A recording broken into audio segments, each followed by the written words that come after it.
The first documented evidence of burnout used formally was in a paper in 1974 by Freudenberger. It described burnout as a work-related phenomenon that was caused by chronic stress and resulted in fatigue and a lack of enthusiasm in workers.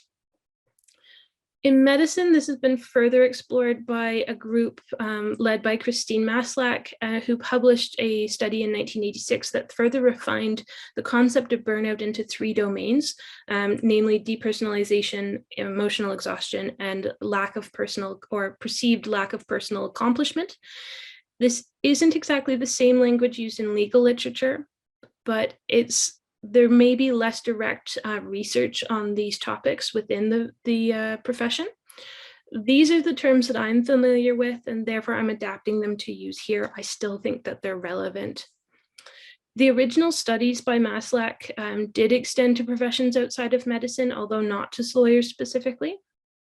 So delving into those 3 domains a little bit further, depersonalization can be explained as an indifferent attitude towards work and clients, and it's an attempt to distance oneself using an apathetic attitude. Emotional exhaustion really pertains mostly to the person who's feeling it. So it's being emotionally exhausted yourself, leading to irritability, frustration, low frustration tolerance, and excessive fatigue. And then a lack of personal accomplishment arises in burnout, leading to a constant feeling of failure and low self-esteem.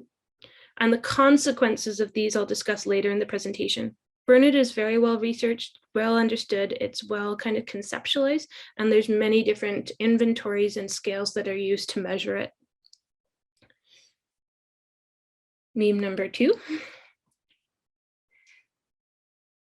Resilience is one of the first positive aspects, positive inferences that we kind of think of as the trio that go together. Resilience is the ability to bounce back or to be elastic in a response to stress and recover from difficulties in a way that is healthy psychologically and physically. And it is what constantly sustains us. Well-being is, last but not least, well-being is a difficult concept to understand as it's relatively nebulous.